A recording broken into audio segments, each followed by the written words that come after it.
Hello बच्चों, सभी को नमस्कार।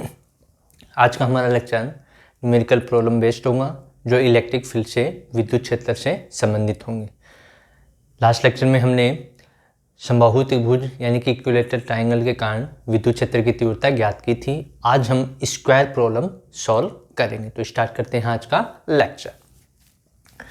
तो देखो, मान लो ऐसे हमें एक वर्ग दिया हुआ है, स्क्वायर हमें दे रखा है और स्क्वायर की साइड मान लो हमें दे रखी है ए के इक्वल। किसके इक्वल? ए के इक्वल हमें दे रखी। यहाँ मान लो प्लस क्यू आवेश है, यहाँ प्लस क्यू आवेश है और यहाँ भी प्लस क्यू आवेश। सभी आवेश कैसे हैं? धनात्मक। ये मान लिया ए बिंदु, ये मान लिया हमने बी बिंदु, ये मान लिया हमने सी बिंदु और यहाँ हमने मान लिया डी बिंदु। इस प्रकार से आवेश रखे हुए हैं और जो इनके बीच में दूरी है, डिस्टेंस स्क्वायर की साइड है, वो ए के इक्वल है। अब हमसे पूछा गया कि इन तीनों आवेशों के कारण बिंदु सी पर, यानी कि इसके और इसके कारण बिंदु सी पर विद्युत क्षेत्र की तीव्रता क्या होगी? इन तीनों के कारण बिंदु सी पर। ऐसा ही क्वेश्चन हमने कूलॉम के नियम में भी किया था। वहां पर चारों ही आवेश यहाँ इस प्रकार से रखे हुए थे, लेकिन आज हमें यहाँ तीन आवेश दे रखे हैं। इन तीनों के कारण यहाँ पर विद्युत क्षेत्र की तीव्रता पूछी है। तो क्या रिजल्ट आने वाला है देखते हैं। तो सबसे पहले तो मैं विद्युत क्षेत्र की तीव्रता का जो सूत्र होता है किसके कारण? बिंदु आवेश के कारण। वो क्या होता है? KQ/R²।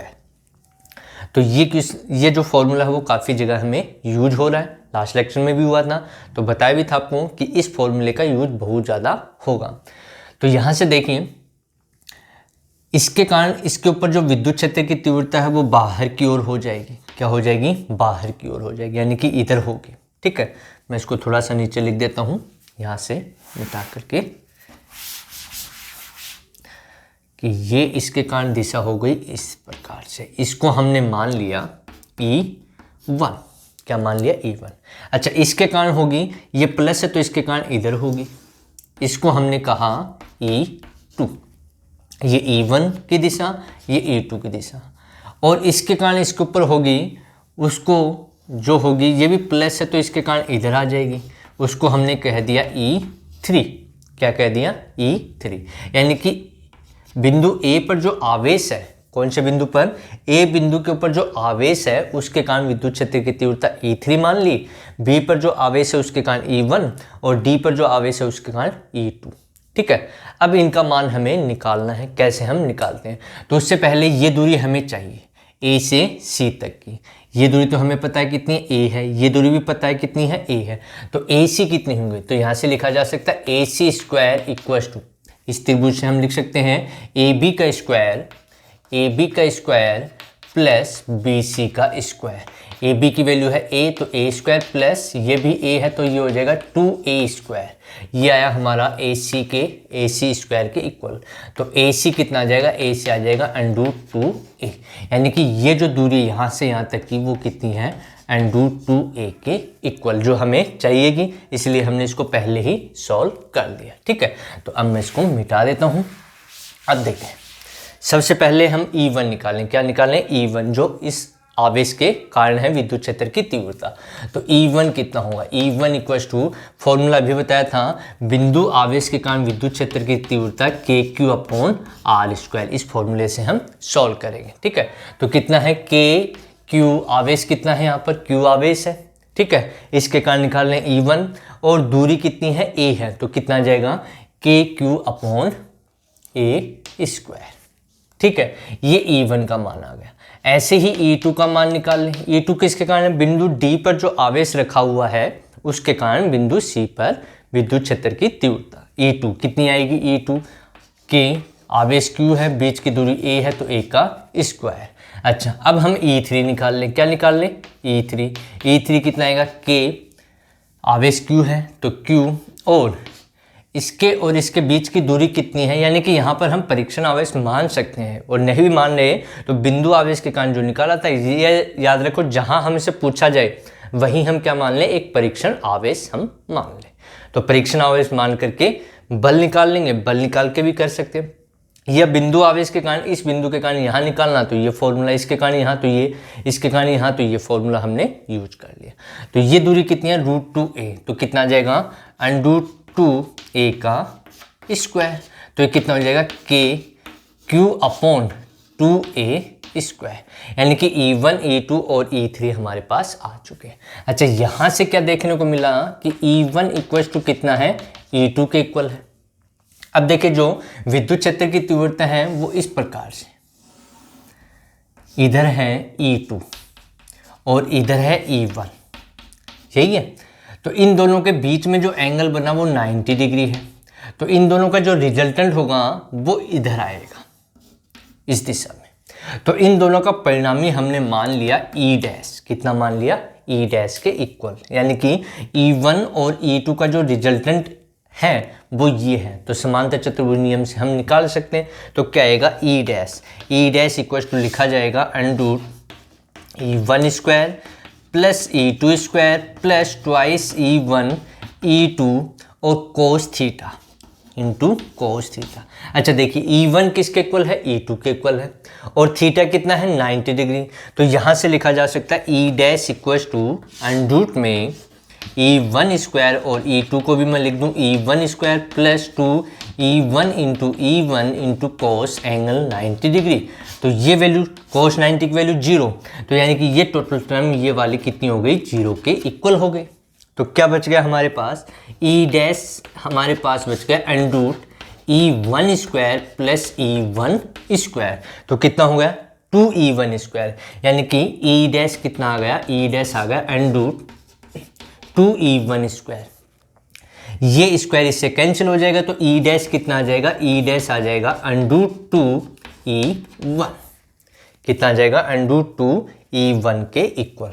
तो यहाँ से मैं इसको रफ कर देता हूँ, इसकी हमें आवश्यकता नहीं पड़ेगी अब। तो यहाँ से इसको भी मिटा दें। तो देखिए E डैश कितना आया हमारा, यानी कि इसकी वैल्यू हमारे पास कितनी आ गई, E डैश हमारे पास आ गया है √2E1, और E1 की वैल्यू कितनी थी, KQ/A², तो आ गया √2 इंटू KQ²/A²। ठीक है। अच्छा, ये इन दोनों का रिजल्टेंट इधर आया, यानी कि इस दिशा में, इधर कितना आ गया E डैश, और इधर पहले भी था एक, क्या था E3, तो दोनों की दिशा क्या हो गई, एक ही दिशा में हो गई, यानी कि दोनों एक दूसरे के समांतर हो गए। तो यानी कि बिंदु C पर, इस बिंदु पर इन तीनों आवेशों के कारण जो नेट इलेक्ट्रिक फील्ड आएगी, क्या आएगी, ई नेट वो कितनी हो जाएगी, तो ई नेट दोनों की दिशा एक ही है, तो क्या हो जाएगी E3 प्लस E डैश, ये आ जाएगा, क्या आ जाएगी E3 प्लस E डैश के इक्वल। ठीक है। तो यहाँ से ये वैल्यू हम पुट कर सकते हैं, तो पुट करेंगे तो क्या आएगा हमारे पास, देखिए E3 कितना है, E3 है √2 KQ²/A² प्लस ये वैल्यू कितनी है KQ/2A², ये आ गई। ठीक है। अब इन दोनों, सॉरी Q² लिख दिया गलती से, K यहाँ भी गलती से हमने लिख दिया। ये आएगा इलेक्ट्रिक फील्ड E1 की वैल्यू जो थी वो थी हमारे पास, इस फॉर्मूले से निकाली KQ/A², वो गलती से लिख दिया KQ होगा। ठीक है, वो कूलाम बल का फॉर्मूला लिख दिया वहाँ पर। तो ये आएगा √2 KQ/A², यहाँ से, और E3 आ जाएगा KQ/2A², दोनों में KQ/A², KQ/A² कॉमन आ गया, तो कितना आ गया, √ कॉमन ले लें KQ/A², तो क्या बच गया √2 + 1/2, ये आंसर इसका आ जाएगा। ठीक है। तो बिल्कुल सिंपल सा फॉर्मूला था कि इन तीनों आवेशों के कारण बिंदु C पर नेट विद्युत क्षेत्र की तीव्रता हमारे पास ये आई है। ठीक है। तो इस प्रकार से हम इसको सॉल्व कर सकते हैं। अब आगे देखिए और प्रॉब्लम क्या है। तो जो कूलाम के नियम में हमने पढ़ा था वही प्रॉब्लम हम यहाँ पर रिपीट भी कर रहे हैं, कह सकते हैं हम कि वही प्रॉब्लम यहाँ पर रिपीट हो रही है। बस अंतर ये है कि यहाँ पर विद्युत क्षेत्र की तीव्रता हम कर रहे हैं। तो दोनों टॉपिक हमें यदि ये सीखना चाहें तो कूलाम का नियम आ जाएगा, और कूलाम का नियम है उसमें जो प्रॉब्लम हम वो कर लेंगे तो ये आ जाएंगी। तो दोनों एक दूसरे से मैच करती हुई प्रॉब्लम है। अब देखिए, मान लो कि हमें एक वर्ग दिया हुआ है, बिल्कुल वही जो पीछे हमने किए थे कूलॉम के नियम में, वही प्रॉब्लम हम यहाँ पर। एक स्क्वायर हमें दे रखा है, इसकी साइड a है, इसकी साइड कितनी है a के इक्वल। यहाँ प्लस क्यू आवेश है, यहाँ भी प्लस क्यू आवेश है, यहाँ प्लस क्यू आवेश है और यहाँ पर भी प्लस क्यू आवेश है, माइनस भी ले सकते हैं, कोई दिक्कत नहीं, ठीक है। यहाँ मूल बिंदु O पर इसके केंद्र में यहाँ पर पूछा गया कि इन चारों आवेशों के कारण यहाँ पर विद्युत क्षेत्र की तीव्रता कितनी होगी। यानी कि यहाँ कॉर्नर के ऊपर जो वर्ग हमें दिया हुआ है स्क्वायर, उसके कॉर्नर पर 4 आवेश रखे हुए हैं, चारों का नेचर समान है, चारों का परिमाण समान है, तो उन सभी के कारण यहाँ पर जो विद्युत क्षेत्र की तीव्रता है उसका मान कितना होगा। तो सबसे पहले मान लो ये बिंदु O हमने ले लिया, ये क्या ले लिया, O बिंदु। तो ये दूरी हम निकाल लें, ये इसको A कह दिया, ये B कह दिया, ये C हो गया और ये D हो गया। तो ये दूरी निकाल लें, ये निकल जाएगी तो ये भी आ जाएगी, ये भी हमें पता लग जाएगा। यानी कि OA कितना होगा, तो OA क्या है, OA AC का हाफ होगा। क्या होगा, OA AC का हाफ होगा। अभी हमने ये वैल्यू निकाली AC की वैल्यू, AC की वैल्यू हमारे पास आई √2A, तो OA कितना हो जाएगा, OA होगा AC अपॉन में 2, तो कितना हो जाएगा √2A/2, यानी कि A अपॉन √2। तो OA की वैल्यू यहाँ लिख देता हूँ, OA इक्वल्स टू OB होगा, OB equals to OC equals to OD। इन सब की वैल्यू क्या आएगी हमारे पास, A/√2, क्या आएगी, A/√2 के इक्वल। तो ये वैल्यू हमें चाहिएगी, इसलिए हमने पहले इसको सॉल्व कर लिया। अच्छा, अब बात करते हैं विद्युत क्षेत्र की तीव्रता क्या होगी। तो इसके कारण देखिए प्लस है, यहाँ हम एक परीक्षण आवेश मान ले, ठीक है, या बिंदु आवेश के कारण निकाल लें, तो यहाँ पर निकालेंगे तो इधर इसकी दिशा आएगी, उसको हमने लिख दिया EA। क्या लिख दिया, EA। अच्छा, ये प्लस है तो इसके कारण बाहर की ओर दिशा होगी, वो ये हो जाएगी, उसको हमने लिख दिया EB। इसके कारण होगी, ये प्लस आवेश है तो इसके कारण इधर हो जाएगी, इसको हमने लिख दिया EC। और ये प्लस आवेश है तो इसके कारण इधर आ जाएगी, ED। इस प्रकार से होंगी।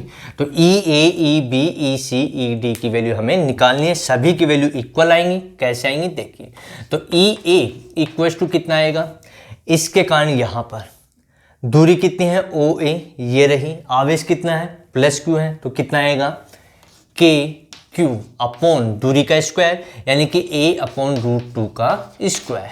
तो कितना हो गया, KQ अपॉन में A²/2, और 2 कहाँ जाएगा, मल्टीपल में, तो EA कितना आ जाएगा, EA के 2KQ अपॉन में A², ये EA का मान होगा। ठीक है, अब देखें यहाँ पर भी वही आवेश है, दूरी भी वही है, तो EB भी सेम ही होगा, EC भी सेम होगा, क्योंकि आवेश सभी कॉर्नर पे समान है और ये दूरी भी समान है, तो सभी की वैल्यू क्या होगी, इक्वल। यानी कि EB की वैल्यू भी कितनी हो जाएगी, 2KQ अपॉन A²।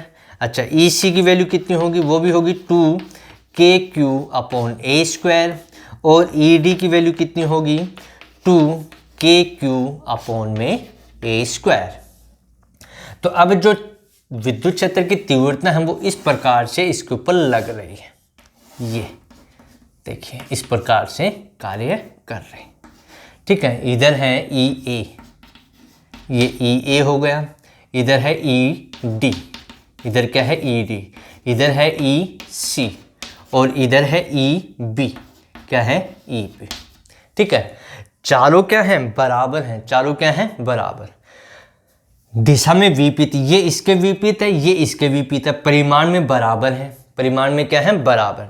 तो हम अलग अलग भी कर सकते हैं, बिल्कुल तरीके से भी इसको सॉल्व कर सकते हैं। क्या करें हम, देखिए, तो यहाँ से देखो इन दोनों के बीच में ये एंगल निकाल के हम सॉल्व कर लें, ऐसे इनके बीच में एंगल निकाल के सॉल्व कर लें, या ऐसे भी हम इसको सॉल्व कर सकते हैं कि इसके कारण इसके कारण, जैसा भी आपको अच्छा लगे, रिजल्ट सभी का क्या आएगा, सेम आएगा। तो क्या आएगा, देखिए ई नेट कितना आएगा, ई नेट हमारे पास आएगा बिंदु O के ऊपर, ये आएगा EA, ये हम प्लस में ले रहे हैं तो ये माइनस में ली जाएगी, प्लस ये EB हम लिख सकते हैं। अच्छा, प्लस अब EA की दिशा है और EC की दिशा किधर है, इसके विपरीत, तो यानी कि -EC, plus minus E D, ऐसा लिखा जा सकता है। ये सभी एक दूसरे को कैंसिल कर देंगे, क्यों? क्योंकि सभी की वैल्यू क्या है? इक्वल। तो यानी कि ई नेट बिंदु O के ऊपर कुल विद्युत क्षेत्र की तीव्रता का व्यंजक कितना आया है? 0 के इक्वल आया है। तो बिल्कुल सिंपल सी प्रॉब्लम थी।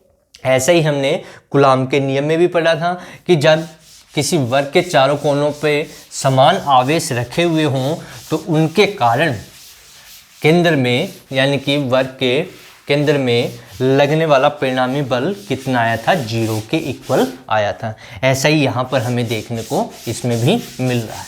ठीक है, तो बिल्कुल सिंपल वही बता रहे हैं कि जो हमने कूलाम के नियम में पढ़े थे वही चीज़ें यहाँ पर हम सॉल्व करते जा रहे हैं, जिससे हमें और अच्छे से क्लियरिटी होती चली जाएगी। अब देखिए एक क्वेश्चन और है, अच्छा क्वेश्चन है। अब इक्विलिब्रियम पोजीशन से रिलेटेड हम प्रॉब्लम यहाँ पर सॉल्व करते हैं। मान लो यहाँ पर हमारे पास आवेश है +q और यहाँ पर आवेश है +4q, ये हमें दिया हुआ। हमें पूछा गया है, मान लो कि इनके बीच की दूरी यहाँ से यहाँ तक की जो दूरी है वो r है। वो कितनी है? r है। हमें पूछा गया कि वह बिंदु बताओ इन दोनों आवेशों के बीच में, यानी कि वह दूरी बताओ जहां पर विद्युत क्षेत्र की तीव्रता 0 हो जाए। इस आवेश के कारण और इस आवेश के कारण विद्युत क्षेत्र की तीव्रता क्या हो जाए? 0 के इक्वल हो जाए। वो दूरी हमें बतानी है। चलो हमने मान लिया कि यहाँ से वो दूरी है, इस आवेश से ये दूरी x है। कितनी है? x। यानी कि इस आवेश से x दूरी पर विद्युत क्षेत्र की तीव्रता क्या होगी? 0 होगी। हमने मान ली, यही हमसे पूछा जा रहा है। तो ये दूरी कितनी हो गई? ये हो गई r-x। ये कितनी हो गई? r-x। तो इस आवेश के कारण विद्युत क्षेत्र की जो तीव्रता है, ठीक है, यहाँ पर कोई भी परीक्षण आवेश रख लो या बिंदु आवेश का उपयोग करते हुए, इसके कारण विद्युत क्षेत्र की तीव्रता की दिशा इधर होगी, उसको E1 कहा हमने। ठीक है, इसके कारण विद्युत क्षेत्र की तीव्रता ये प्लस है तो इसके कारण इधर होगी, उसको हमने E2 कहा। ये बिंदु मान लिया P हमने, कि बिंदु P के ऊपर जिसकी इस आवेश से दूरी कितनी है? x है। ठीक है, x दूरी के ऊपर विद्युत क्षेत्र की तीव्रता क्या है? 0 के इक्वल है। तो यहाँ पर हमें इस दूरी x का मान बताना है कि इस आवेश से कितनी दूर है या उस आवेश से कितनी दूर है विद्युत क्षेत्र की तीव्रता, जहाँ पर 0 हो जाएगी। तो कैसे करें? देखो, +q आवेश के कारण, +q आवेश के कारण, आवेश के कारण विद्युत क्षेत्र की तीव्रता, विद्युत क्षेत्र की तीव्रता क्या होगी? तो E = E1 मान रखिए। E1 की दिशा ये है। ठीक है, और बिंदु आवेश के कारण विद्युत क्षेत्र की तीव्रता KQ/r², ये फॉर्मूला लगाएंगे हम। तो यहाँ से यहाँ तक की दूरी कितनी? x, आवेश कितना है? q, तो कितना आएगा? KQ/x², ये आ गई। ठीक है, अच्छा, ऐसे ही इस आवेश के कारण यहाँ पर विद्युत क्षेत्र की तीव्रता हम निकालें तो उसको लिखा E2 = K, आवेश कितना है? 4q/ में दूरी कितनी है? r-x, तो r-x का होल स्क्वायर। ये इक्वेशन आ गई 2। अब वो क्या कह रहा है कि इन दोनों के कारण, इसके और इसके कारण विद्युत क्षेत्र की तीव्रता क्या होनी चाहिए? 0 होनी चाहिए। यानी कि इन दोनों के मान बराबर होने चाहिए। किसके? E1 और E2 के। जब बराबर हो जाएंगे तो यहाँ पर विद्युत क्षेत्र की तीव्रता क्या हो जाएगी? 0। तो यानी कि यहाँ पर लिखा जा सकता है E1 = E2, दोनों का परिमाण बराबर। ठीक है, तो यहाँ से रखें हम, तो यहाँ से आएगा KQ/x², यहाँ से आएगा K × 4q/r-x का होल स्क्वायर। अब देखिए Q कैंसिल हो गया, तो यहाँ बच गया 1/x², यहाँ कितना बच गया? 4/r-x का होल स्क्वायर। ठीक है, अब यहाँ से हम सॉल्व करें तो आएगा 4x² r-x का होल स्क्वायर। क्रॉस मल्टीपल कर लिया तो 4x² r-x का होल स्क्वायर। तो इधर से हम लिख सकते हैं 2x = r-x, स्क्वायर हटा दिया, दोनों का वर्गमूल ले लिया, √ ले लिया। तो यहाँ से x इधर आ गया तो आ गया 2x + x = r, तो 3x = कितना हो गया? r, तो x = कितना हो गया? r/3। यानी कि इस आवेश से ये दूरी कितनी आई हमारी r/3, यानी कि r/3 दूरी पर रख देंगे तो यहाँ से दूरी हम निकालना चाहें तो 4q आवेश से कितनी हो जाएगी r माइनस r/3 के इक्वल। तो कितनी आ जाएगी 3r माइनस r अपॉन में 3, तो ये हो जाएगा 2/3r, यानी कि यहाँ से तो इतनी दूरी हो गई और इस आवेश से इतनी दूरी पर हम रख देंगे तो इस बिंदु के ऊपर विद्युत क्षेत्र की तीव्रता का मान क्या होगा 0 के इक्वल हो जाएगा। अब हम यहाँ पर चेक भी कर सकते हैं कि ये इधर होगी या इधर होगी। तो देखिए यदि मैं यहाँ मान लेता बिंदु P, यानी कि यहाँ पर मान लेता तो इसके कारण इधर होती दिशा और इसके कारण भी इधर होती, तो दोनों एक ही दिशा में हो जाती, तो यहाँ पॉसिबल नहीं था। अच्छा यहाँ मान लेते, मान लो यहाँ वो बिंदु मान लेते हम, तो इसके कारण दिशा इधर होती और इसके कारण भी इधर, तो दोनों एक ही दिशा में, तो यहाँ पर भी पॉसिबल नहीं था। तो कहने का मतलब यदि समान प्रकृति के आवेश आपको दे रखे हैं प्लस प्लस हैं तो विद्युत क्षेत्र की जो तीव्रता है वो बराबर कहाँ होगी, उन दोनों आवेशों को मिलाने वाली रेखा के बीच में कहीं होगी। ठीक है, ऐसे माइनस माइनस होता तब भी यहाँ हमें देखने को मिलता। तो प्यारे बच्चों ये हमारा आज का लेक्चर था जिसमें हमने विद्युत क्षेत्र की तीव्रता से संबंधित कुछ प्रॉब्लम सॉल्व की। अगले लेक्चर में और प्रॉब्लम हम सॉल्व करेंगे, तब तक सभी पढ़ते रहें। Best of luck.